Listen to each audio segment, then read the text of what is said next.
Hi there, welcome to episode 2 of season 3 of Learn Live UAE with me, Mark Anderson, and me, Ollie Lewis. Thank you very much, everybody, for joining in. You nearly caught me off guard there. And it's goodbye from him, and it's and it's good day from me. So welcome everybody joining us this evening on the live show, and happy afternoon if you're watching from the UK as well.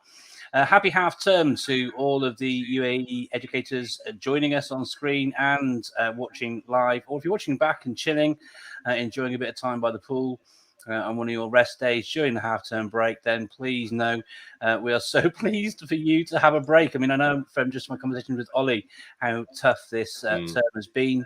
And so hopefully you're spending some time getting some R&R in and sort of taking it steady a bit. We've got some fantastic guests lined up to come and share their teaching and learning and other ideas around education over the course of the next hour. Very pleased to welcome Kat Chowdhury joining us, sharing.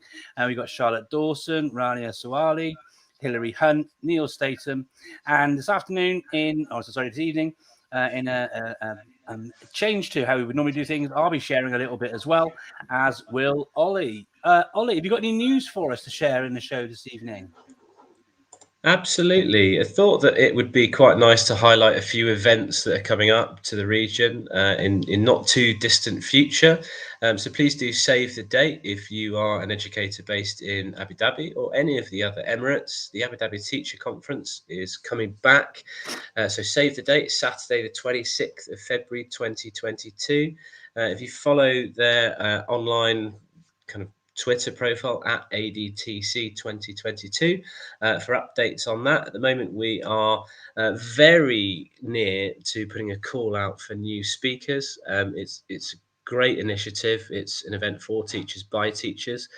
Kat, who's sharing on the show tonight, is also on the committee with myself and members from 6 or 7 other schools. So really excited to be able to bring this event back after a little bit of a hiatus. So watch this space for the ADTC. The next event then is, where's the screen gone? The Middle East School Leadership Conference. So please do save the date for this one as well. It's March the 1st and 2nd, 2022. It's going to be a face-to-face event in Dubai. You can find out more about this event at School Leaders ME or by following Teach Middle East magazine, because they work in partnership with MESLC. So another save the date there, Mr. Anderson. Indeed. And the next event, which is sooner than both of those, taking place in just a very few weeks, is the guest event. And Ollie and I are still, we're still camping out on this one. Really very pleased to be a finalist in one of the sections for the guest awards. So fingers crossed for us. And hopefully Ollie will be able to go up and accept an award. But if we don't win, it's a really, really strong category, as are all of the others. So hopefully we will do well there, but I think we've done well to get into there being a finalist in any way, shape or form. Ollie, as always, I'm mindful that time is always very, very tight on our shows. Yes, it is, yeah. And I know that Kat has been patiently waiting already because she came in a little bit early to join us today. So let's bring Kat in now, if that's okay with you, Ollie. Absolutely. Brilliant stuff. So welcome to the show, Kat. How are you doing today? Hi. Thank you for having me. It's great to be here. It's very exciting to be able to talk to everyone about my topic today. So hopefully it'll be interesting to you guys.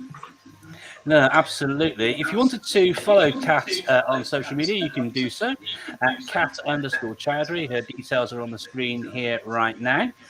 And I'm not quite sure what you're presenting on today, so I'm really looking forward to that, Kat.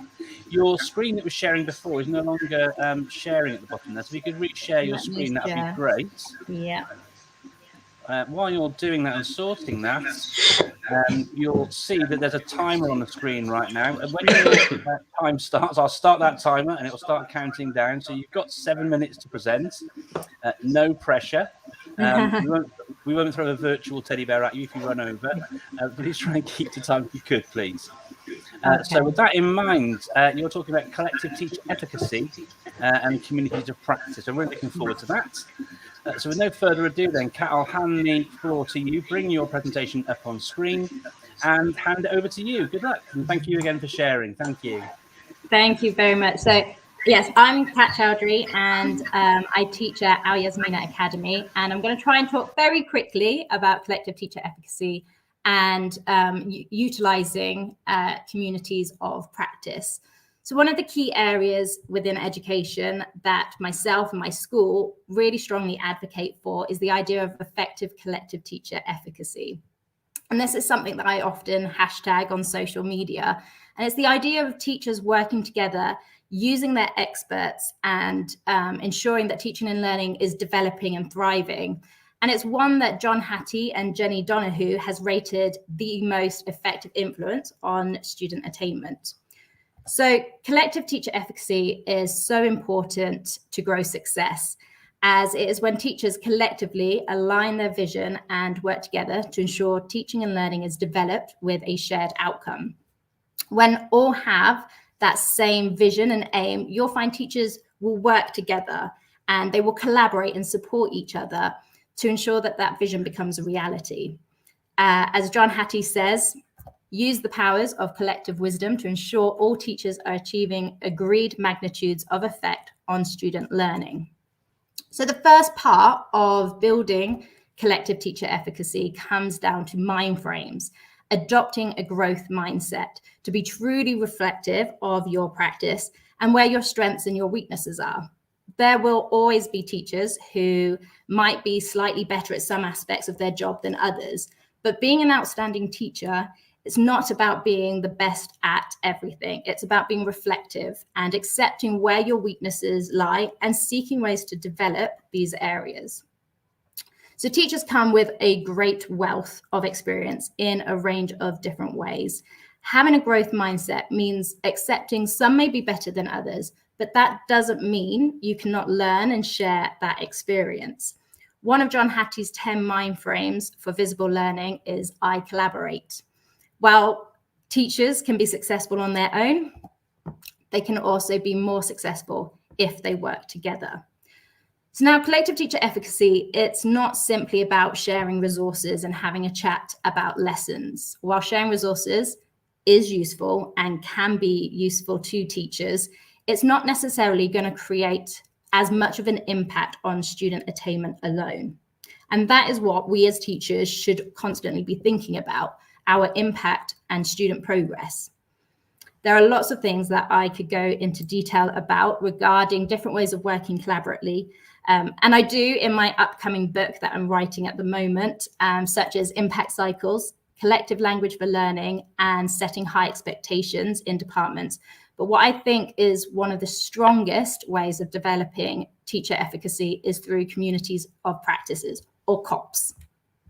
So COPs are small pockets of staff working together on different areas within teaching and learning, where they all have that same common goal. So that could be focusing on improvement student learning, taking collective responsibility and understanding that we are all responsible for students' learning, continuous improvements, and being evidence-driven. So for example, at my school at Al Yasmina, we have a range of COPs leading on topics such as EAL, visible learning, and innovation. So with each COP, it's being led by a member of staff who has a passion in this area, and it allows opportunities to embed continual learning, and it encourages evidence-based research, build in that problem-solving aspect, and grows leaders amongst our teaching staff.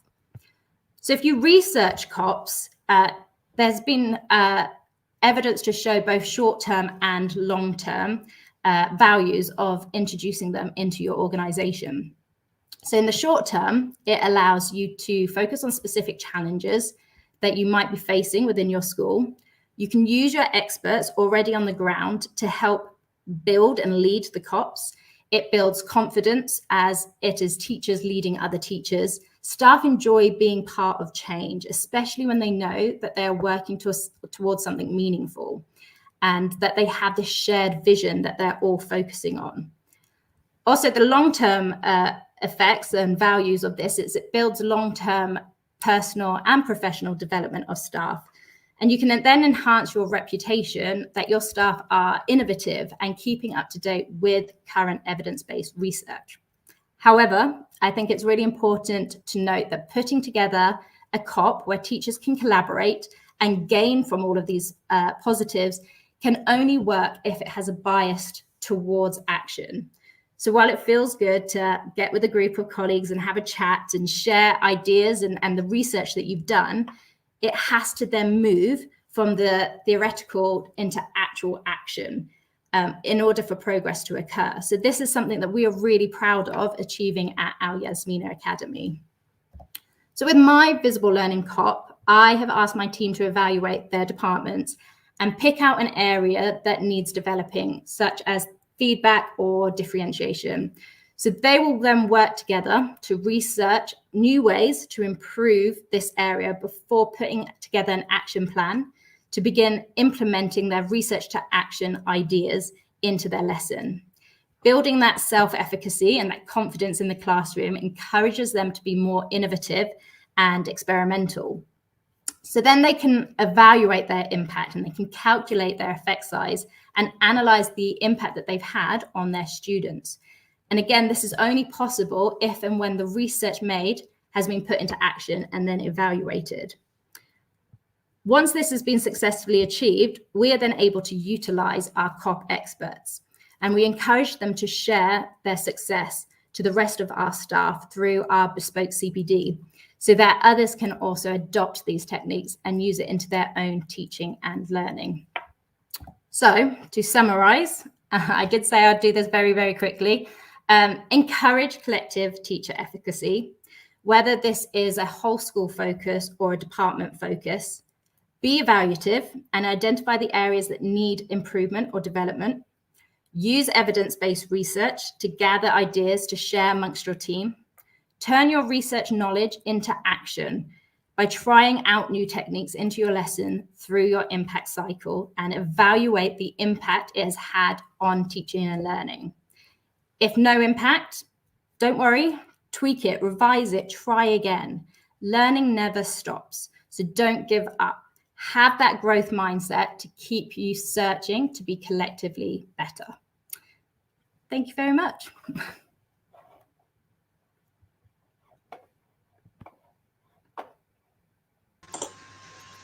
Mark, you are muted. I am muted. Thank you, Ollie. Thank you. You timed that absolutely perfectly, Kat. Thank you very much. We've seen a flurry of tweets as well. I feel like I was speaking really, really fast. No, absolutely brilliant, and such an important topic as well around collective teacher efficacy, as you mentioned about the importance and the likes of Hattie and others sort of sharing that. So many ways in which you can approach it, and really, really lovely to hear the approaches that you're adopting at your school that others can sort of take on board. I tried to share some of those slides and some of those screenshots on Twitter while you're presenting as well, so hopefully our viewers can refer back to those as well. But in the meantime, thank you very much for presenting. Thank you very much. Thank you very much. Thank you. Thanks, Kat. Bye. Cheers, Kat. Thanks. Bye. Mark, up next on the show then. Yes. We have Charlotte Dawson. Charlotte is eco leader at GEMS Metropole School. And well, without stealing any of her thunder, shall we invite Charlotte onto the show? You can Absolutely. follow Charlotte on social media at Outdoorsy Teacher. Hi, Charlotte. Welcome to the show. Hello. Hi, guys. Welcome, Charlotte. Nice to meet you. And you too. Please, you found some strong Wi-Fi so you could join us. Yeah, we're searching the house. I'm in the UK at the moment, so. Oh, fantastic. Yeah. How long are you over here for? Just a week. Oh, nice Sunday afternoon. I hope you had a nice Sunday roast an hour or two ago then. Yeah, it's very strange, isn't it? Brilliant stuff. Well, what are you presenting on today, Charlotte? Well, anyone that's known anything to do with me will know that like environmental education is my thing, really. So it's all about nature connection, environmental education in the UAE. Fantastic. Do you have a presentation to share with us on screen? I do. Brilliant. If you could bring that up for us then. While Charlotte's doing that, her Twitter handle is scrolling across the bottom, so please do follow Charlotte on Twitter at outdoorsy_teacher. Okay, got your presentation here ready, coming onto the stream now. So let us know when you're ready and we'll start the timer and your 7 minutes will start from then. Great. So can I just double check that you can see the presentation? Yes, we can. Yeah, you might want to hit the present button so you go full screen on that. Great. There we go. Superb. Okay, all good here? Great. Right, your 7 minutes start now. Over to you. Thank you. Thank you. Okay, so my topic today is environmental education in the UAE, and it's something that I'm really passionate about, and I have been for the past few years. I've been teaching in Dubai now for the last 6 years, and in the UAE in general for around the last 10. So I feel like I do understand the educational area of the UAE quite well. Also, as well, forgot to mention on the previous slide, I do run an environmental education group here as well, which is called LearnLiveUAE UAE. So I'll give a little bit more information about that later. So environmental education, just in case you weren't familiar with that concept, it's a continuous lifelong process, and it's based on teams working together, not as though it's just one school working on it or as in it's a government department that works on it. It's about collaboration and group responsibility, all to do with the environment.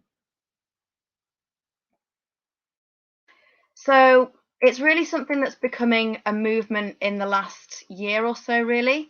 I mean, some of the quotes that I've just found out, they're from like February through to, coming up in October, really. So there is change on the horizon.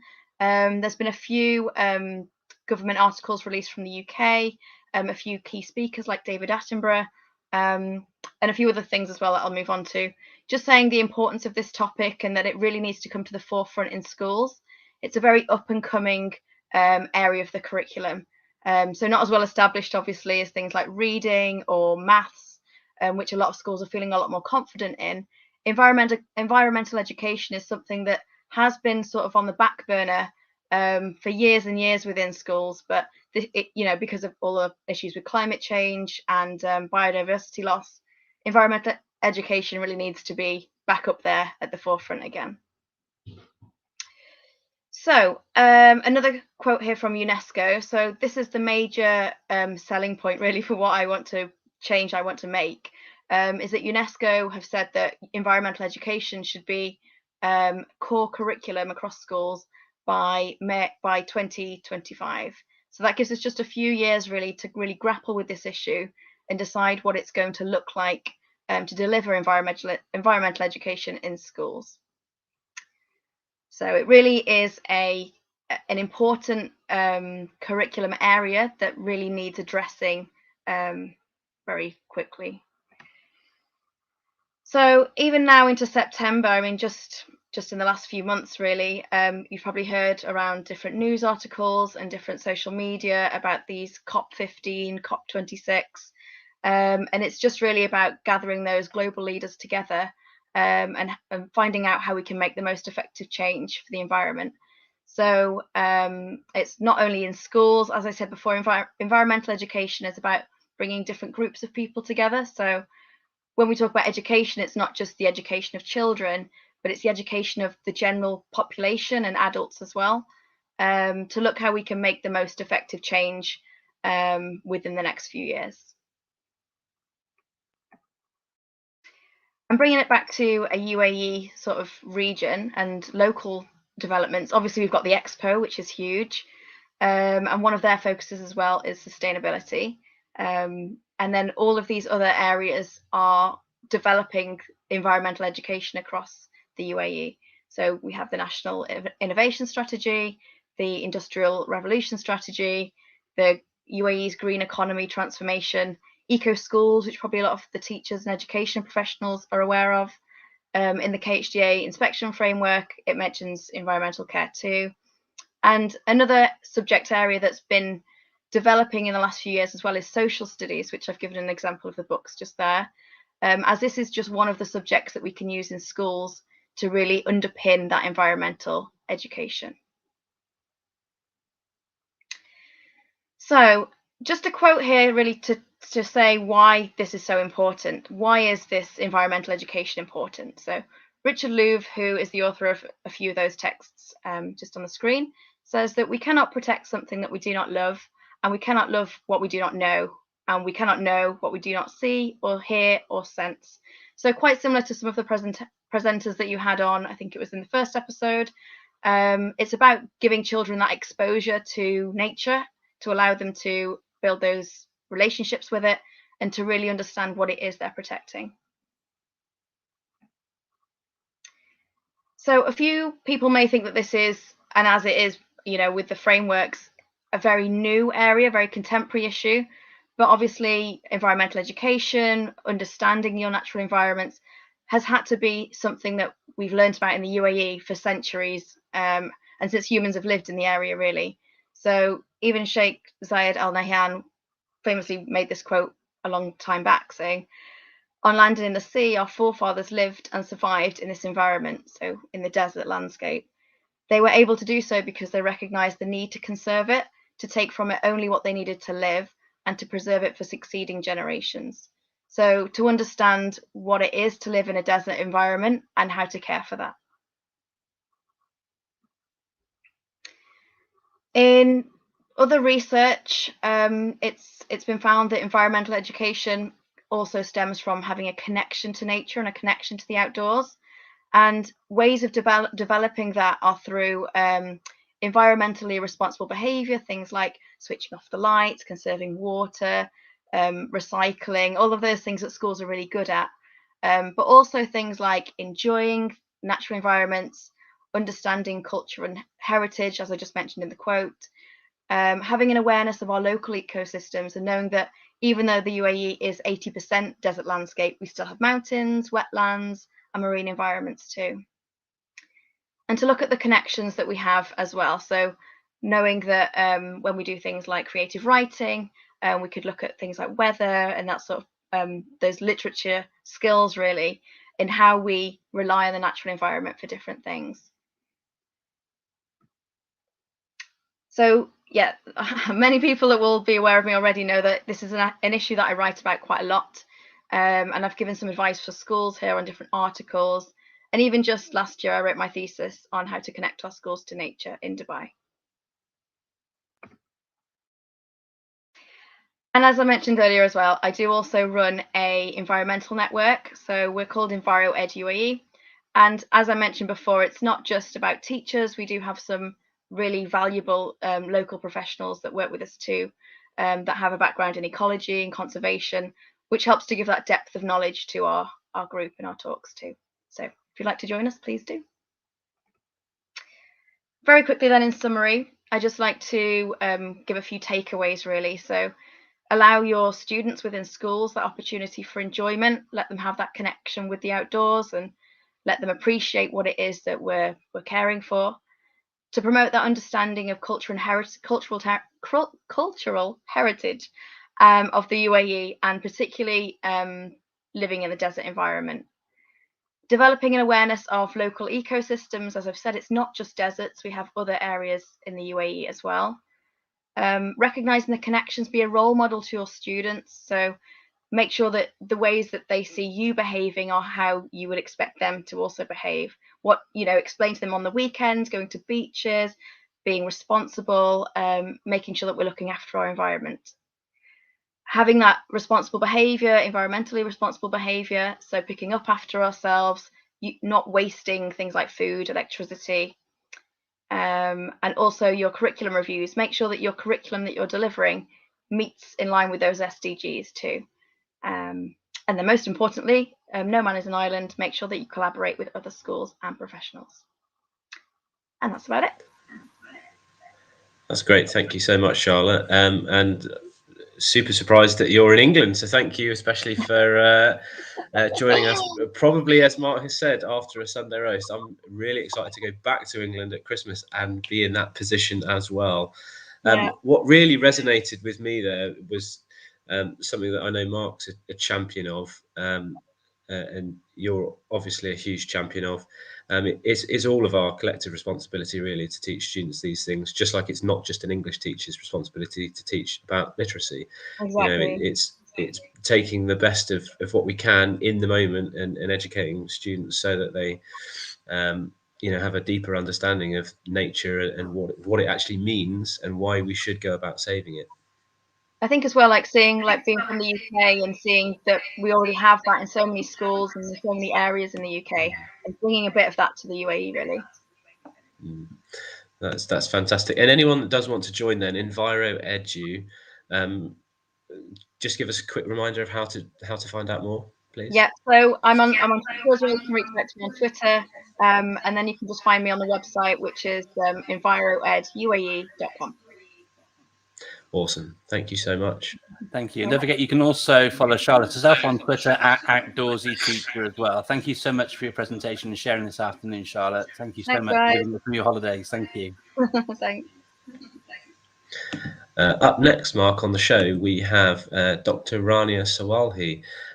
She's hugely, I think the best way to describe Dr. Rania is that she's a champion of all things education. She's a professor of education. She's a co-founder of Edu Enterprise. She's co-founder of Women Ed MENA, along with a whole host of other different facets to education. So I'm really excited to welcome Dr. Rania onto the show. Thank you. There you go. I was going to say, please, could you bring her in? Dr. Rania, welcome. Hello. Welcome. Hi, guys. How are you?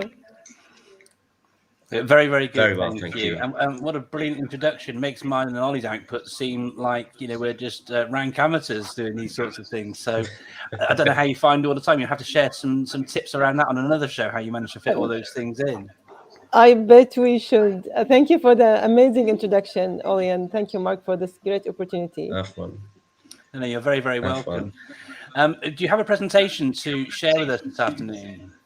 Yes, I will. And it was a little bit hard to select what exactly are we going to talk about with all the things that we might start focusing and reflecting on, with all the complexities and challenges that we're facing within education. But I decided to talk about design thinking. I guess that you're seeing my... Yes, we are, yeah. Yeah, we can see your screen. Yeah, very good. And I was very happy to hear my colleagues talking about their experiences and kind of keynotes about self-efficacy and also environment, which also would help to highlight the importance of thinking as a designer. So I have chosen this, and I will go quickly with a quick overview of design thinking and the roadmap and what does it mean to be or to think as designers.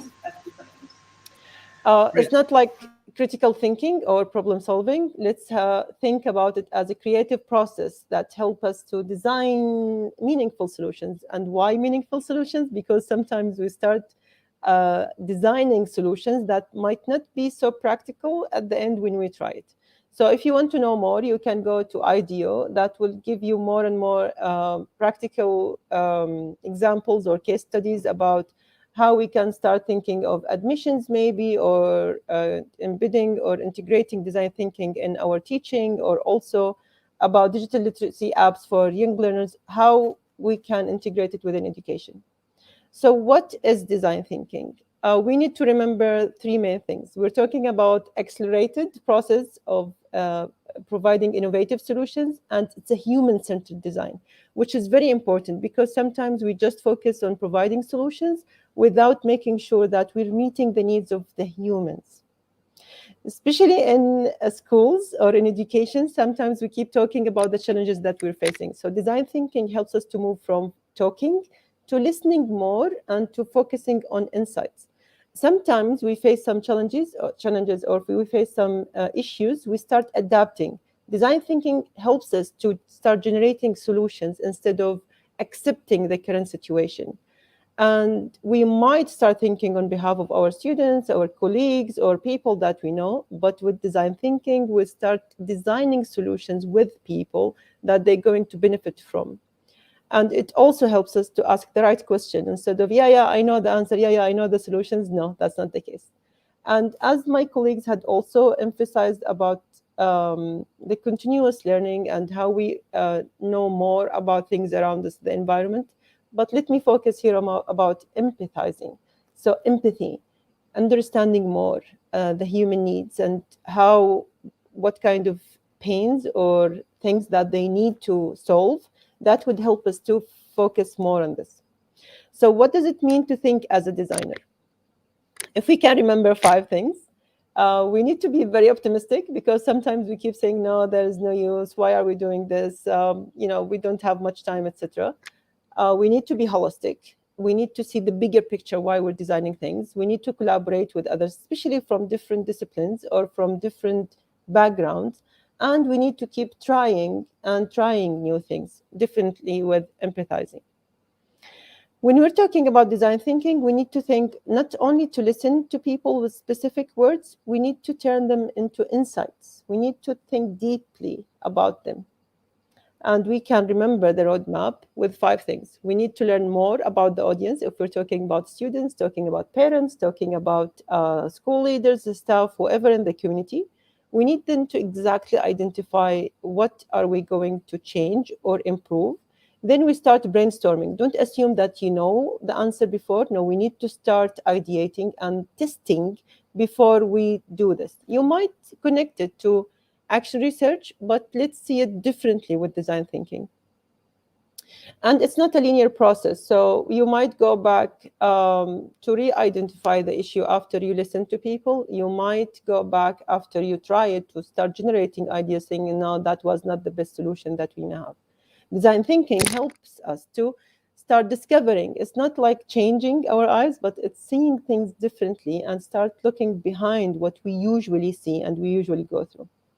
It's also very important that we start testing that. So instead of building or designing an activity for our students, it's with our students. So we might test with, group of them and to see, is it the best approach, how we can do it, if we're even changing our admission policy, or if we're, trying any different solution. So what are the next steps? I would highly recommend, if we know more about design thinking and how we can use it to improve our practices and also to find solutions for the things that we face and we want to improve, we can integrate it within our teaching, as I will give you examples, research and community service. For me, I conducted a study with my colleagues, Dr. Ma'an Tinji, Ms. Kinda, Mr. Ghayath, and we had won an award, innovation award for that. Using design thinking approach, we learned a lot about the students' needs and how we can customize the training program for them. And we had amazing results with a very short time. So it's very practical.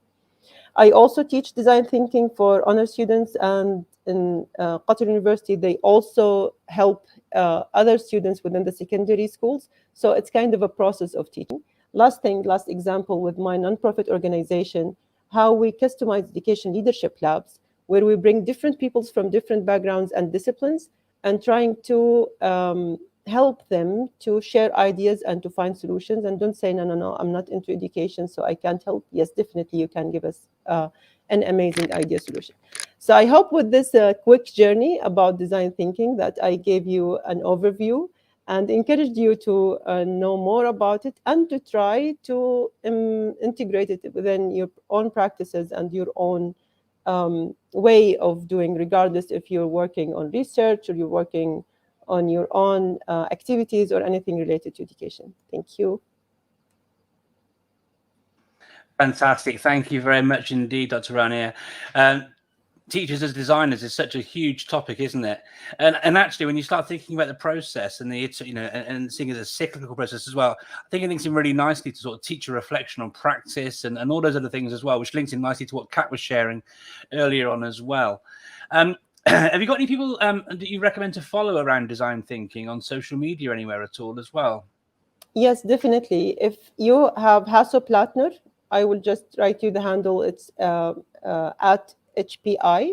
You will find more and more about their case studies. And now they're working on a project to map design.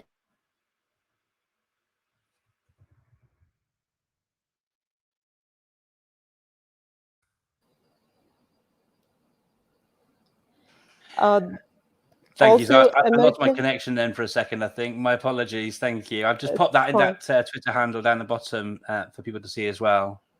Yes, and they're currently working on a study to map design thinking in Arab countries, and I think that would be an amazing idea also to connect with Stanford, Harvard, and many big organizations that they're trying to embed and integrate. So let's start thinking here as designers and to be optimistic to find more and more practical solutions. Thank you. Brilliant. Thank you very much for sharing that this afternoon, Dr. Rania. Thank you very much indeed. Next up on Learn Live UAE this afternoon, we have someone else joining us sharing, and our next guest on the show this evening is Hilary Hunt. Hilary Hunt can be followed on social media at Hilary Hunt Edu.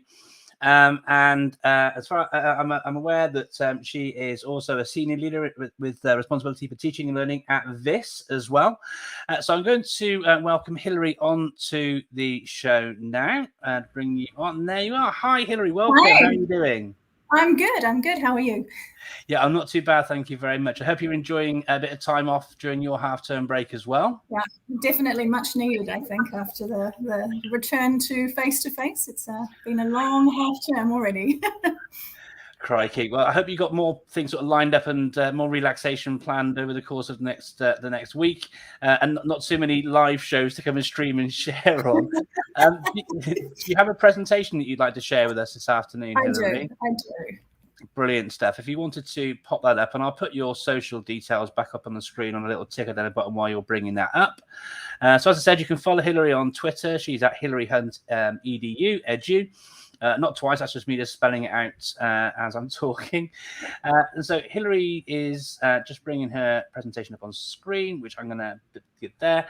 And her presentation title is Championing Teachers as Educational Experts in the Driver's Seat of Their Own Professional Learning Development. I'm assuming that's what the PLD stands for. Yes, it is. Yes, it is. Brilliant stuff. One thing about teachers, New Zealanders and Australians, I've heard is that we use far too many acronyms when we're doing presentations. OMG. Absolutely. I see you, IRL, all those things. Listen, thank you so much. Because time's tight, I'll drop myself out. Your 7 minutes present starts about now. And if there are any issues, we're here in the wings if anything happens to support you. Okay, Hilary? Fantastic. Okay, so thank you very much. Over to you. Basically, I'm just here to talk about a journey that we've been on at school in terms of really changing the culture around the way that we deliver professional learning. This sort of started as a journey for me. I've been to obviously a lot of external PLD, and I've come back every time thinking, yes, I'm going to implement this. This is fantastic. And then getting back to the classroom, just getting back into my old ways of doing things. Initially, when I started talking about this, I did actually think about calling it the death of the after-school meeting, because where we're moving and shifting with our culture is to essentially remove that after-school entrenched meeting where everyone sits and stares horribly at you after they've been teaching all day. And so we started changing our culture, of course, when the pandemic hit, and everyone had to have that really huge learning growth in terms of how to deliver online. And everyone was at different stages. And so we followed that initial model. We jumped onto Zoom. Everyone had been teaching all day and delivered these courses, very generic. This is how you do e-learning. And the eyes, and I'm sure you've all seen it when you've been teaching online, the eyes that stared back at you, the blank stares, really made us realize that this was not the effective way to deliver professional learning anymore. And so when we were working with small groups, individuals, we saw so much growth and, in fact, so much more meaningful engagement with professional learning that at the end of last year, we really started to rethink our culture and plan for this year and what we would need to do to champion our teachers as the experts of their professional learning. As you all know, we're experts in our field. We're the experts of the students that we teach. We know what they're like in the classroom. Our communities know what our children are like. And so together, this is that support, that conscious support, and building a community where we're learning and growing together is so important and has so much more success than delivering that one-size-fits-all model of professional learning. I love this infographic from Katie Martin. Really talks about the 10 things that really shift individual practice within teachers. And I don't think it's rocket science, you know, each of these 10 things, if hit, will deliver so much success within the school environment. However, when we're, as SLT members in particular, we're often so driven by our school improvement plan or by meeting the inspection targets and getting that outstanding target that sometimes we forget to hit these for our teachers and instead favor the generic. But I would argue if we really plan carefully for an individualized program, then we're going to meet those targets regardless. We plan for our students in an individualized way. We scaffold our lessons to meet their needs. So why don't we do that for our teachers? So when we began this journey, we really sat down. As I said, we were planning for this year and the return to face-to-face. We were really aware that it was probably going to be quite a big transition for teachers. They were out of practice of running 40-minute lessons. They were out of practice in terms of entwining well-being with their teaching, in terms of entwining duties, getting from class to class, etc., managing time in terms of hitting meetings, etc. And so we really sat down at the end of term 3 and planned well ahead in terms of this culture building model.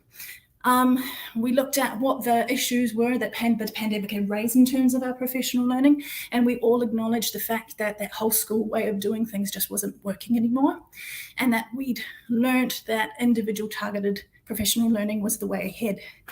We then looked at, became more aware around the environment we were returning to and what were the challenges that we expected to encounter, which I talked about just a little bit beforehand, and what we thought would happen if we didn't address them. So if our teachers didn't feel supported, if their well-being wasn't acknowledged, etc., then that would actually pass on to our students.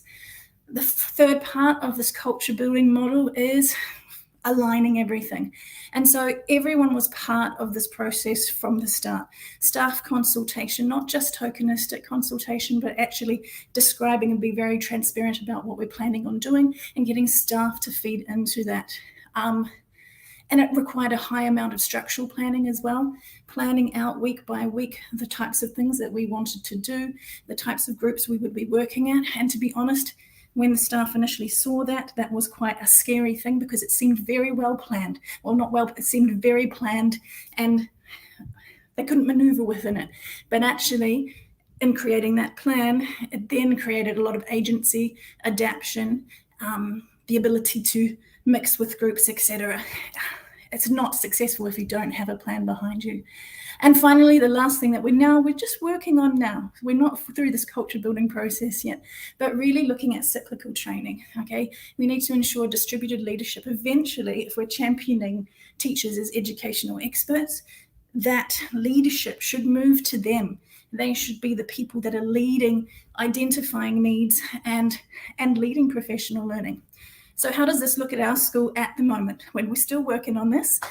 Our school improvement plan now is quite broad in scope. Of course, we have targets, but within each target, the individual can find themselves, the faculty can find themselves, the grade level can find themselves, and they can build goals within them. We have PLCs and cycles of inquiries at multiple levels, faculty, grade, across the school. Everyone's engaged in something that is, we're working together and we're creating that collaboration. No one's afraid to walk into each other's classrooms, observe, etc.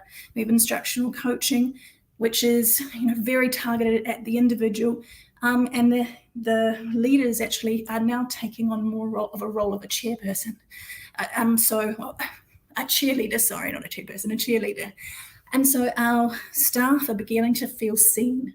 They know that that their senior leaders know what's happening for them and that everyone is working together as a team. Our whole school staff meetings, the only objective now is to build community. And by that, I mean morning tea, sitting down, sharing successes, having a laugh. That's why we come together. And so the last and the very key thing to me is that utilization of digital technology to deliver the generic PLD that you have to. If you have to do something on anaphylaxis, utilize the digital technology you have to deliver that. The reason I say that, we talk a lot about SAMR, and what we've seen is that digital technology allows us to deliver professional learning in totally redefined ways. People can engage with it at any time when they're open, their minds are ready for it. It's no good doing it after school if they've been teaching an 8 on all day. So we're using our learning management system. We're using Sector, which actually allows us to build these beautiful courses, videos, there's forums they can work on, questions, they can write reflections, etc. Everything is there. It's self-paced. They can work their way through it. They can still engage with other people through forums, but it's there for them to access when and if they need it. And so that's really the success that we're having at the moment. And when we no longer are getting all the time, sometimes we still do, but that argument that you get from teachers quite often that they're time poor seems to be rescinding a little bit more as they feel more supported within their professional learning. And we're meeting their needs as individuals, and they're also able to show themselves as experts in their field. And that's kind of it in a nutshell, very quickly. Brilliant stuff. Thank you very much. So much in there, Hilary. And I agree with so much of it. As someone who delivers a fair amount of training in school myself, I know that, a stand-up presentation, delivering to 80 staff, whilst it might prove some inspiration, if you're looking for long-term impact, it's not really going to have the impact and the desired effect that you want from it. So it's lovely to see how you're taking on board all the different ideas at this, and also how you're sort of reflecting about how you can redefine practice based around SAMR. Often people sort of think around SAMR about teaching and learning, but actually, just like you were saying, and this was the thing that, and you almost mirrored a quote that I share an awful lot with head teachers when I'm trying out inset days and the like. You wouldn't do this to children in the classroom, so why would you do it to adults? And it seems bonkers, but it still persists, doesn't it? Yeah. Well, I think, especially with tech teaching, and when you're trying to get people to learn teaching tech and how to put it into their classrooms, you have such different profiles of teachers, and so you have to adapt everything that you're doing within that to meet their needs. One person will sit there and go, oh yeah, I know all of this, and they'll go away and play happily. You'll have the other teacher who needs you there right by their side, step by step. You can't then turn around and deliver a session that is just generic to those two different people. Yeah, no, I completely concur. And it goes to that because like in every class, you have that bell curve from novice to expert, don't you? With the common mass in the middle, but you need to better provide for all those different levels of confidence and competence, don't you? Absolutely. Listen, carry on. And you can see it, if a school does it well and if the teacher feels supported, especially in the terms of an international school, your retention is so much higher if the teacher feels supported within their professional learning. Most teachers ask these days, when they do an interview, what professional learning will I get? That's the thing they want to know. Yeah, absolutely. Listen, I think you and I, and probably Ollie, because I know it's a subject that he's passionate about as well, particularly thinking around that whole rounded approach to not just teaching and learning, but digital strategy as well. But I'm mindful that we're over time already, and we've got people waiting in the wings to want to present again. But we'll have to get you back on for another conversation about it, Hilary, because as I say, it's something I'm really passionate about, as I know Ollie is too. So thank you so much for your time and sharing today. Really appreciate it. And look forward to chatting more in the future. Now, you're very welcome. Thank you very much indeed. Cheers, Hilary. Bye. Thanks. So who's up next, Ollie? Up next, we've got, here we go, let's just bring up a speaker card. We've got Neil Statham, long-time supporter of the show. Thank you very much, Neil. You can follow him out on Twitter at Neil Statham. He's a senior leader at Heartland International School in Dubai, also head of PE there, and massively involved in the Adisa sports scene. Oh, I might be thinking with my Abu Dhabi hat on there. Let's bring him on the show and he can correct me. Neil, welcome to the show. It's not Adisa, is it? Or is it Adisa? It's Dasa here. Dasa is the Dasa. Yeah, there we go. My apologies. No problem. I don't know where to begin, Neil. You're in Scotland. I'm slightly envious. I am. Yeah, it's taken a little bit of time to find I'm in my old bedroom. And I feel like I've done a good job of disguising it, but I'm actually sitting about half a meter off the floor with the camera just pointed very up the way. I don't have much of a setup, but I'm going to give it my best shot. That'll do. Listen, you're going to talk about something really interesting that I will probably take a huge amount away from, because I know very, very little about NFTs, blockchain, and sort of everything in between and beyond. I'm going to give it a go. I'm going to try and keep it simple. But this has been a bit of a summer rabbit hole for me that I disappeared down, and I hold probably two friends of the show responsible, Steve Banbury, who dragged me down, and he was dragged down by Dr. Jeremy Williams before that, and they're even further down than me, and I'm chasing their coattails, but it's been quite the ride. Yeah, looking forward to learning lots and lots from you, Neil. Are you going to share your screen with us this afternoon? I will do, yes. I'm going to show you.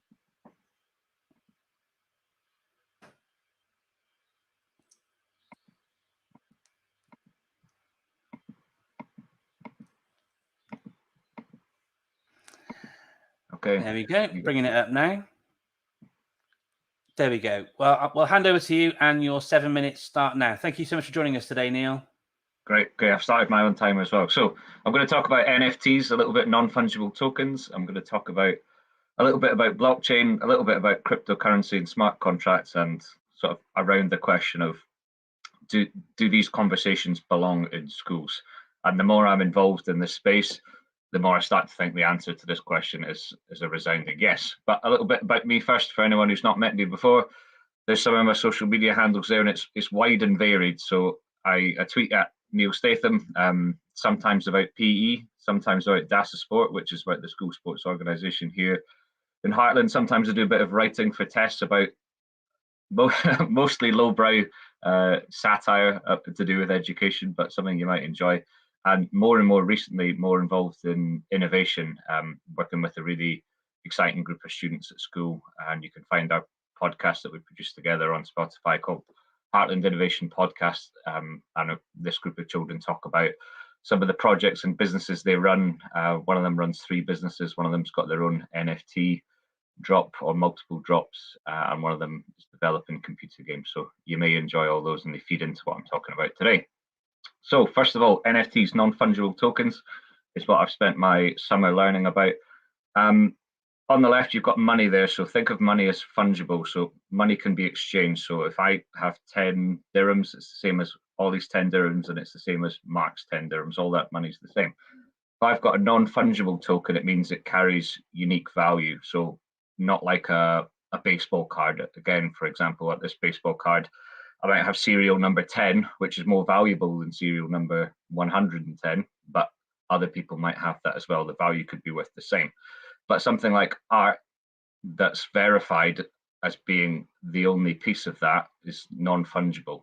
It's not comparable to anything else. It carries and it holds its own value.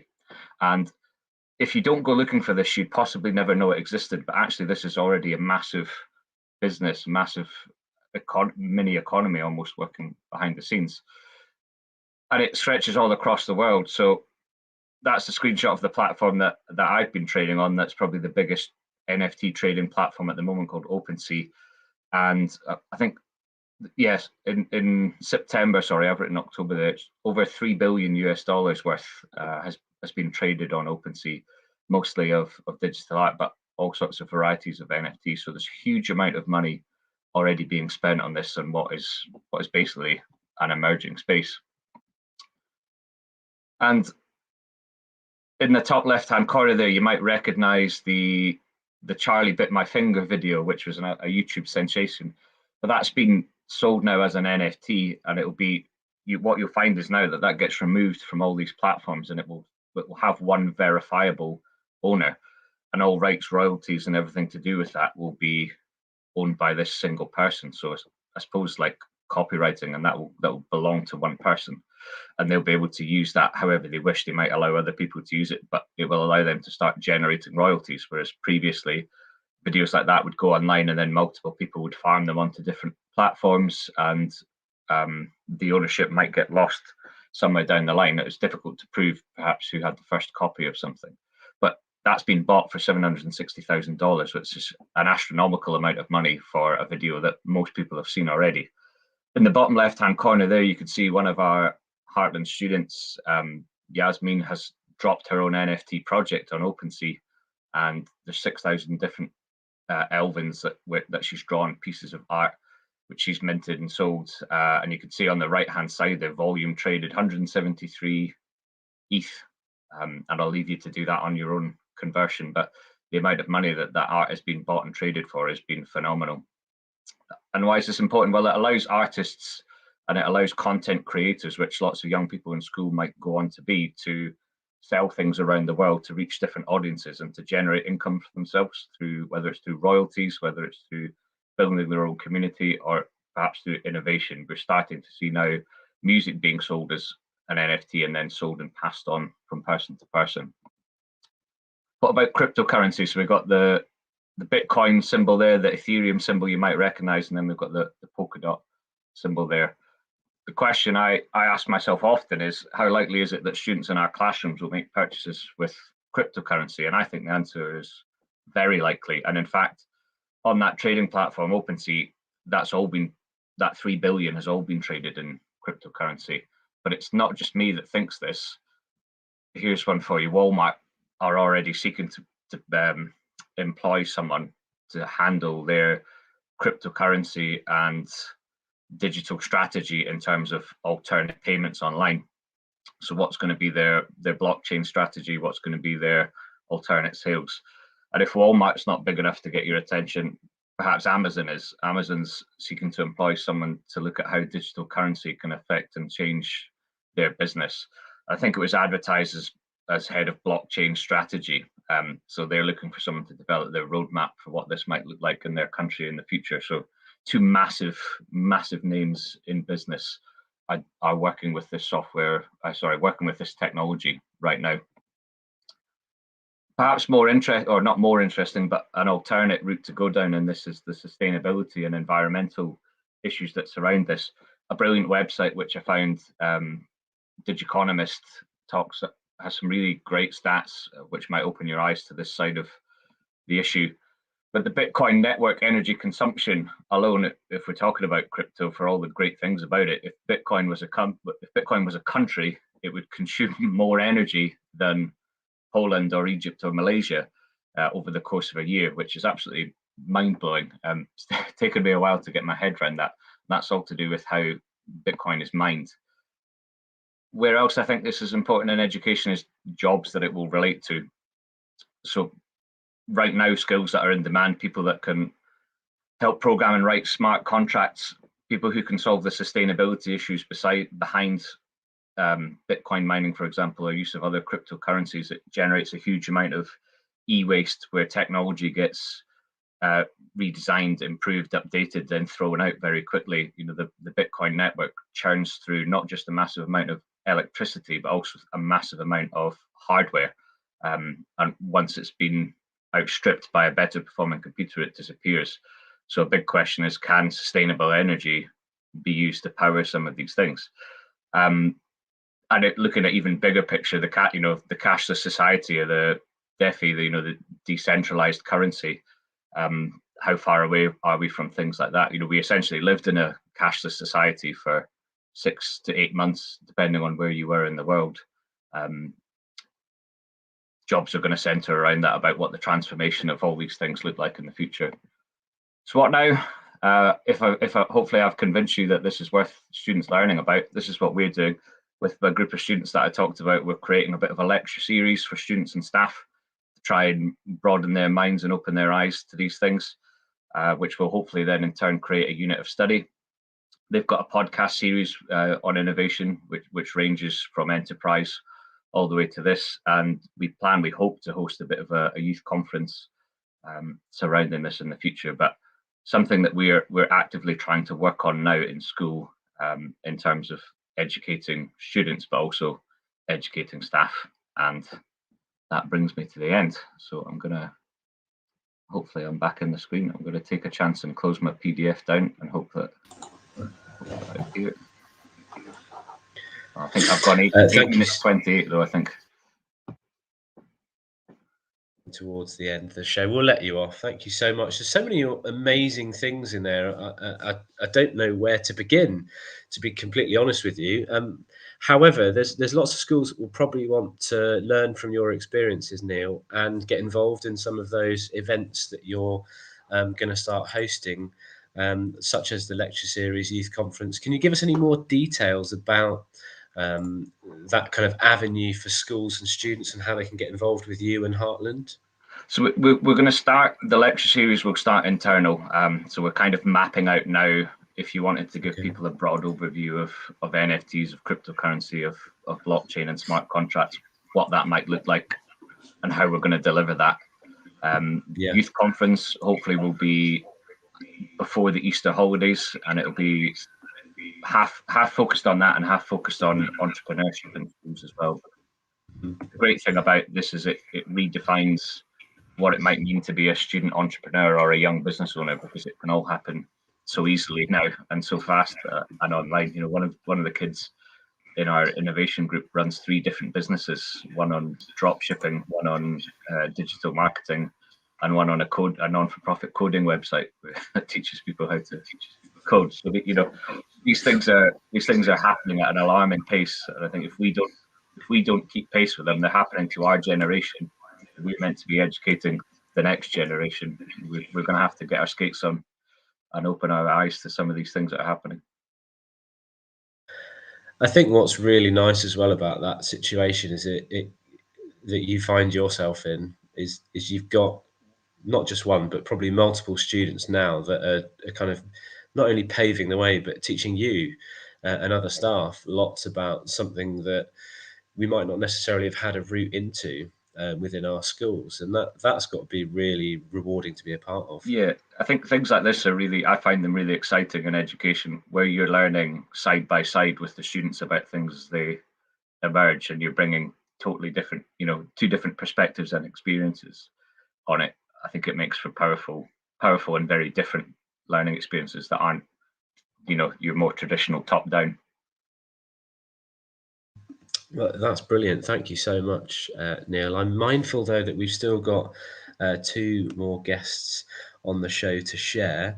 So just say thank you very much once more to you. Anyone that would like to engage more, please do follow Neil. You can see his handle on the screen there at Neil Statham, or his school, which is Heartland International School. So please do get in touch with either or. Thank you so much, and have a great half term. Our next guest on the show, then, without any further ado, needs no introduction. He's co-founder of LearnLiveUAE. He's also co-founder of Global EdTech. He's an award-winning blogger, an award-winning author. He is an all-round edu hero of mine, good friend, which I'm honoured to say, and educational legend. It is none other than the ICT evangelist, Mr. Mark Anderson. If I could bring him onto the show. Hello, Mr. Anderson. Hi there, Ollie. Thank you for the lovely introduction. That's really very kind of you. If it's all right with you, I'm just going to just steam on ahead, being mindful of the time. So hi, and thank you, Ollie and Mark, for the opportunity to share on the show this afternoon. Now, one of the reasons why I wanted to share, it's always good to, I'm always really keen to sort of share ideas and all the rest of it. And it's all very well and good presenting these things, but we don't then often get the chance to share some of the things that we've seen and ideas around teaching and learning that we want to present and share upon ourselves. So this afternoon was a great opportunity to try and do that. What I'm going to try and do during the course of my presentation to you this evening is to link in some of the things actually we've heard from Kat in her earlier presentation about collective teacher efficacy, and some of the things that Hilary was talking about as well around sort of how you can use technology to create great resources to support staff with their teaching and learning, and the tools they use as part of their everyday practice. I'm going to be sharing today about some updates that have happened recently to a firm favourite of mine, particularly linked to how many schools in the Middle East use iPad. I'm going to be talking about Humble Keynotes.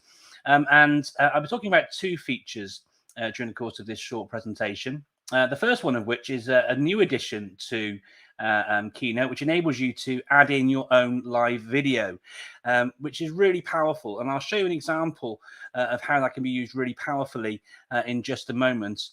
The other feature that I'm going to share with you is a long-standing favourite of mine called Magic Move, which enables you to pan and zoom around different images when you're presenting your various slides. Now, I sit here as somebody who's talking about iPad. But if you wanted to do the same sort of thing as the magic move that you'll see in just a few moments, you can do a similar thing inside PowerPoint. If you're a Microsoft school, inside PowerPoint, you can use a feature in there called Morph, which enables you to get a similar effect where you can pan and zoom around different images. Now, I'm a firm advocate in being quite critical about choices when it comes to technology. Just because you can choose to do something with technology shouldn't necessarily mean that you should do it. But I think when you tie in stuff, and my thinking around why I would use Keynote or PowerPoint in this kind of a way links into things such as we've seen from the Education Endowment Foundation in their report from March 19. They talk and share ideas and practices around how technology can be used to improve explanations and modeling. And I think from further research about engaging with learners and how it's important for them to see your face when you're creating resources as well, that's where the idea of using live video comes in. Unfortunately, live video isn't an option inside PowerPoint at the moment. Yes, you can drag a video in if you're recording, but as you'll see in a moment, it's so quick and easy to get the effect you're looking for with the insertion of live video into Keynote. It's really fantastic. So let me show you how you do the insertion of live video first of all. It's really simple. You simply go to the plus button just up here in the top right-hand corner, and you'll see the option there for live video. And when you do that, you'll then see your video come up on screen. That's probably a bit too big. What I'm going to do at this stage is I'm just going to sort of drag across like this using that resize tool in the corner. I'm also then going to shrink down my size like so. I'm going to pop it up into the corner here. And then what I'm also going to try and do, if I can, is mask that image. I did that by going to the little paint icon here. I'm going to mask the image to a circle. And by doing that, when I click away, you'll see my face is now in a circle, although it's not. So what I can then do is double click on the circle. And because my face is within there, I can then move my actual camera around so that my face then sits in the center. And it's as easy to add live video onto your slides as that. Now, many educators will know that if you swipe down in the top right-hand corner, you then get access to your control center where you can then do your screen recording. So if I was looking to do a presentation, creating a little hybrid learning resource, it's super easy to put my face in the corner and then talk over all the different slides. Now, your face, if I just go to put a new slide in a second, your face does not appear on that subsequent slide. But what you can do is if you click onto your image just here and copy it. So I'll just do that very quickly. I'll go to the next slide and just paste it in like so. He says, there I am.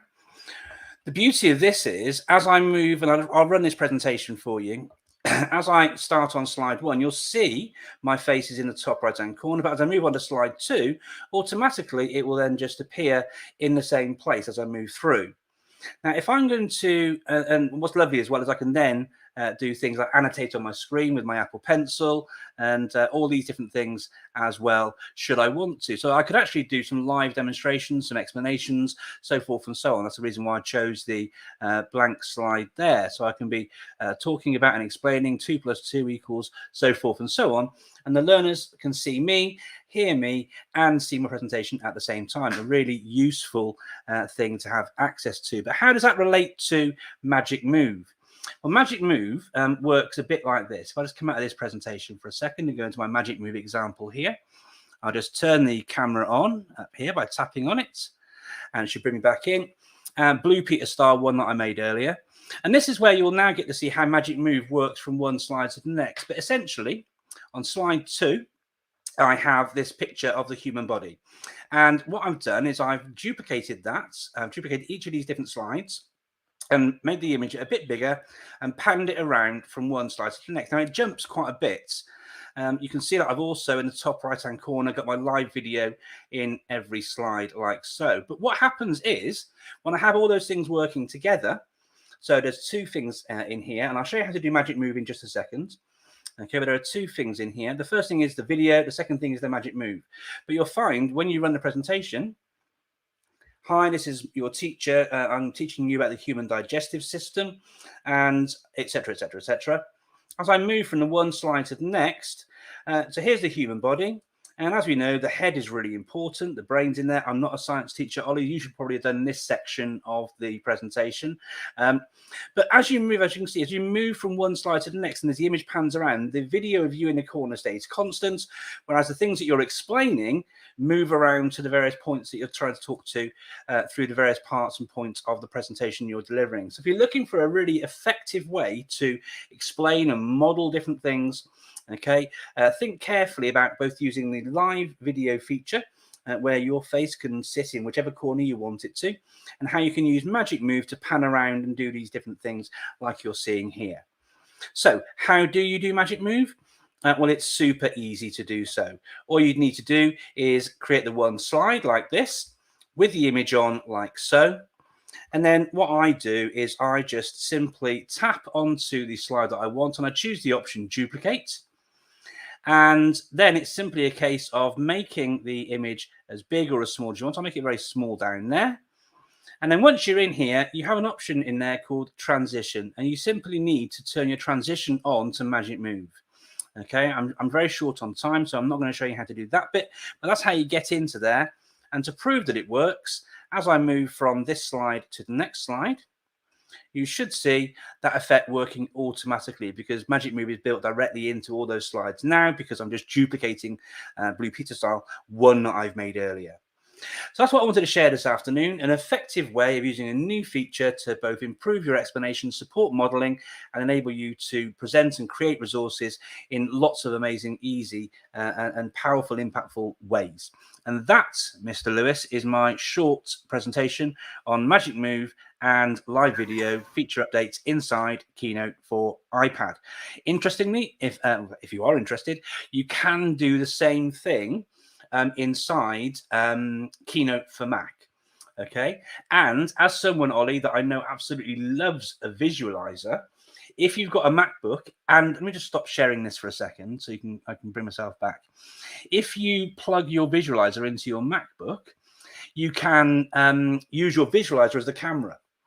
So rather than having the live video as being you to your face talking over the video, you could actually be doing your explanations, doing some live modeling and what have you with your visualizer on your presentation slide with the information on there all in one place and space, making that great resource for your learners for whenever they wanted to access it and view it. And that's that. Brilliant. Thank you so much. 20 minutes, you make it look so easy. You make it look so easy. Well, did you know, you say make it look easy, but it is quite easy. It's just a case of going to the plus symbol, choose live video, mask it from the formatting options, and away you go. And I would recommend keeping that video position consistent for every slide. But as you work your way through, it's just so simple. And even if it was just a case of having, like I said, a blank slide, if you're trying to teach a concept or explain things, you know, children can see you. You can use your pencil or whatever stylus you've got or your finger. And it's just a great way of creating a sort of whiteboardy resources as well if you want to. So you can use your existing stuff in PowerPoint or Keynote that you've got as your existing resources and talk through them and make those lovely videos that you want to make. But equally, you can use it as a platform for creating stuff from scratch, a bit like you might do in other apps such as Explain Everything. But in Explain Everything, you can't include your video like I've just done there with live video in Keynotes.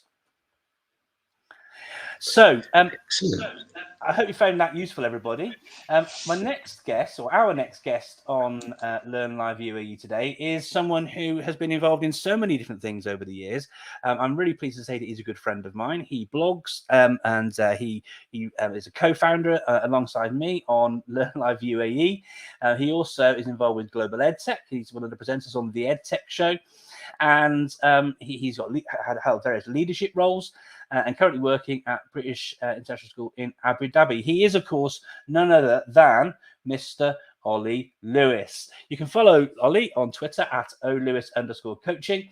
And Ollie's going to be sharing today with us 5 education hacks. So with no further ado, Mr. Lewis, welcome to the show. Thank you for joining us today. I would ask you how you are, but we've kind of covered that a few times. So what I'll do is I'll drop out and leave you to share about your 5 education hacks. Over to you, Ollie. Thank you. Thanks, everybody. I thought that I would just sort of begin really by saying my inspiration for this really was the hive mind. Quite often I see educators on social media, typically Twitter. That's kind of where I reside most, seeking for help from the subject domain. So it might be, you know, physics teacher hive mind, or just their own professional learning community or their professional learning network. So my inspiration for these kind of 5 hacks comes from you, from everybody within my own professional learning network. And I think it would be remiss of me to not at this point say that, you know, I'm only where I'm at and only know what I know thanks to standing on the shoulders of giants. As you can see from the image on my screen, I have a big superhero and then a cluster of small people looking through the telescope at something. So whoever you are and whoever has influenced me within my own professional learning network, just a little thank you really to you. I only know what I know because of the likes of you. So thanks. My first one really is a shout out then to Al Kingsley.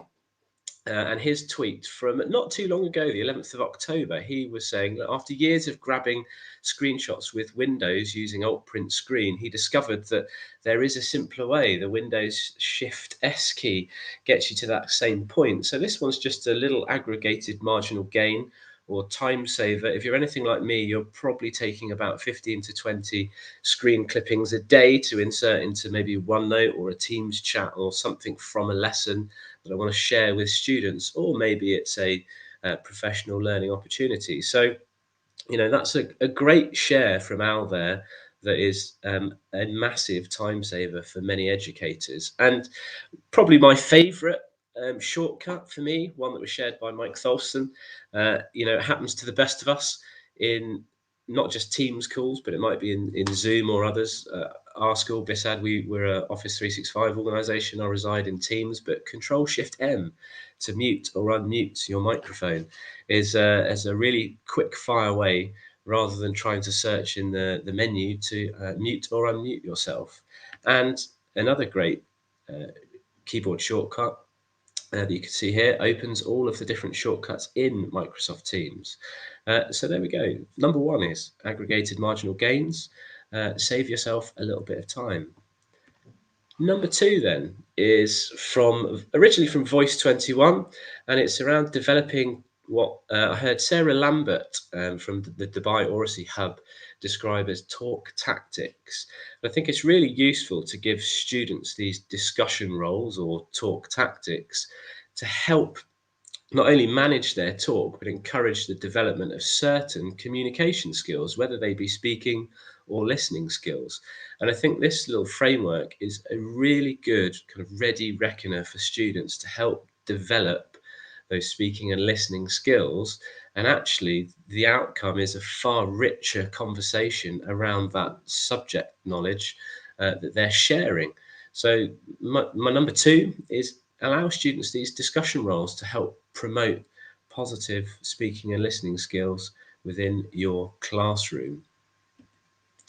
Number 3 then, I've been a huge advocate of Classroom Screen, and it's organizational opportunities within the classroom, whether that be kind of behavior management or teaching and learning. As you can see from the image, you can adjust the backgrounds. There's a random name generator, you've got dice, you've got sound levels so that you can have students working, you know, and talking to each other at various kind of amplitudes or levels of noise. You can insert media. There's instant QR code generators. You can write, draw. There's workflow symbols, which break down into, you know, silent, whisper to your neighbor, talking groups. It's got timers. It's got clocks, calendars. It's got absolutely everything that you could possibly need in there that saves you having, you know, 2 or 3 of these possible programs open on your computer at once. And what's great about Classroom Screen is it's device agnostic. All you need is access to the internet. It's a web browser, and you can find it at classroomscreen.com. It's brilliant, and it's so easy to use. My advice to you would be just give it a go, and you can set up individual screens for your classrooms. So if you know that you know year 7, for example, you always want to have certain things on there because that's your usual way of working, you can save that within the platform so that you have it there ready for your next lesson with that particular class. And I think that's a really nice little additional extra or another aggregated marginal gain that you can have with your class in terms of workflows. So number 3. classroomscreen.com. You can find them at Classroom Screen on social media. Number 4 is something that I'm quite mindful of, and it's really nice to see the educational sector moving in this direction as well. And I'll give a kind of massive hat tip to the man that has got me thinking in this direction, and it's really about presentations. And Mark modelled this perfectly in his last presentation there that you just saw. His evidence of formed approach was absolutely perfect, and it's about making sure that you cut down the information that you're sharing at once, so that you're not cognitively overloading either your audience, whether it's adults or students.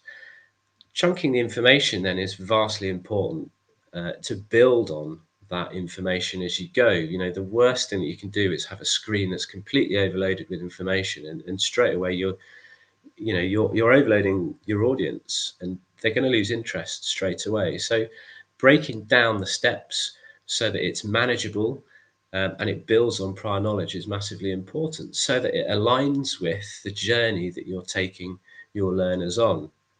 And actually restraining yourself in terms of the content that you're sharing on your screen is a hugely important part of that. And it's something that I've been very mindful of over the past couple of years, that I made that mistake myself. I used to overload my slides with far too many things, and actually less is definitely more.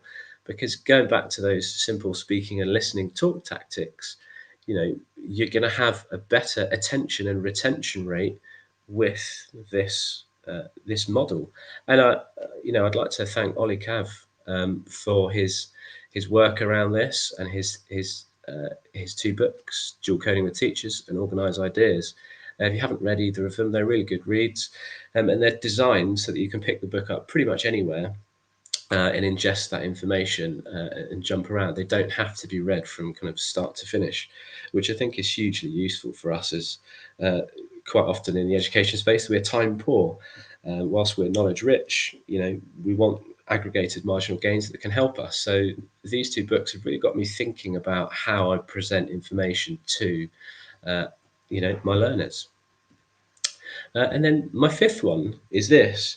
And there's been lots of research around this in recent years that's highlighted.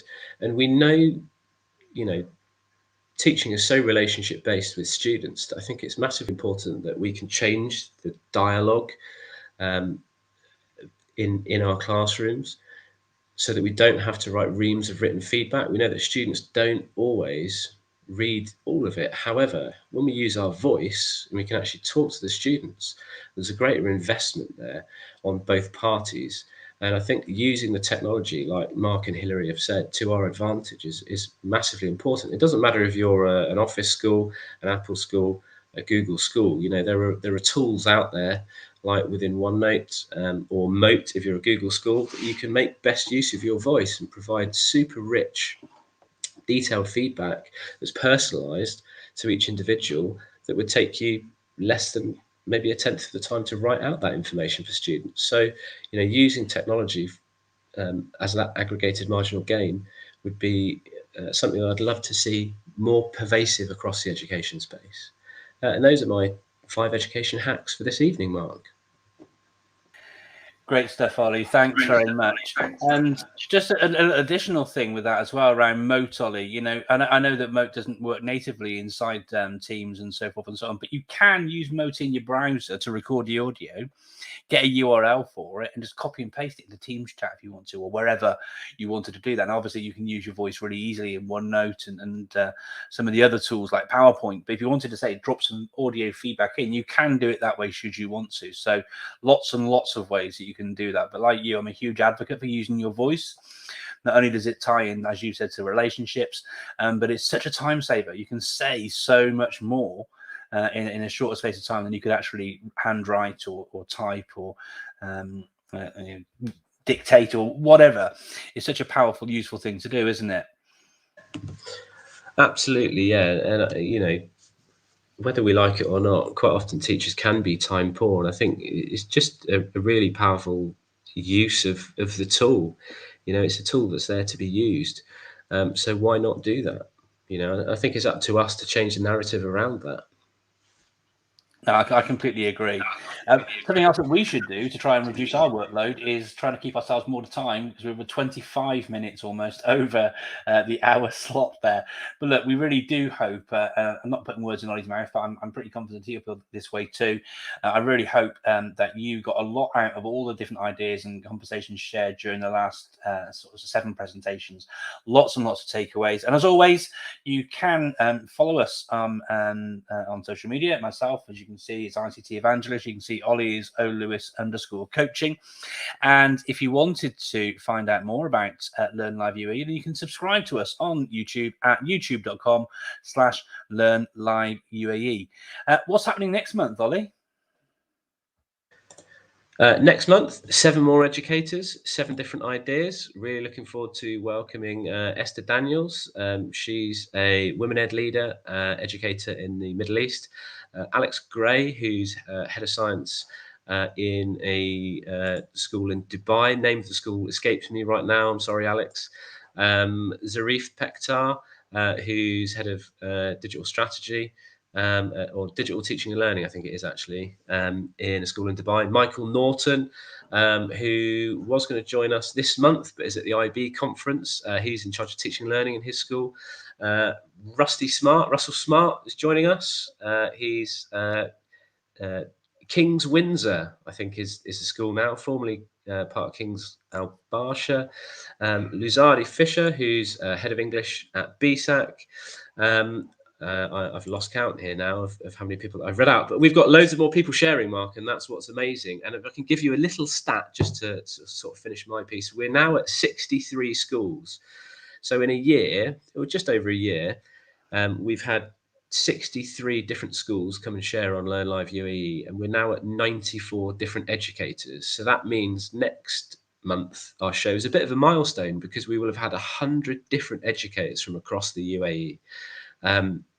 I'm not sure many other kind of things can say that. I'm sort of speechless and lost for words for that, because we're not an organisation. We're just 2 teachers doing something that we love and trying to spread sharing across the region.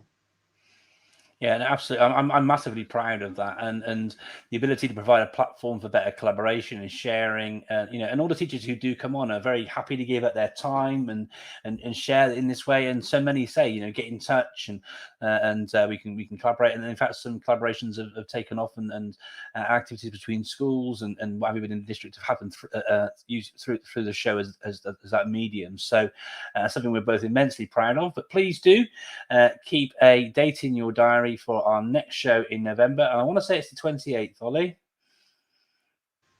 That is correct. 28th of November. Absolutely. November 28th then. And we'll see you on the 28th of November for our next edition, episode 3 of season 3 of LearnLiveUAE. Look forward to seeing you then. Take care, everybody, and thanks for joining us. Take care. See you next month.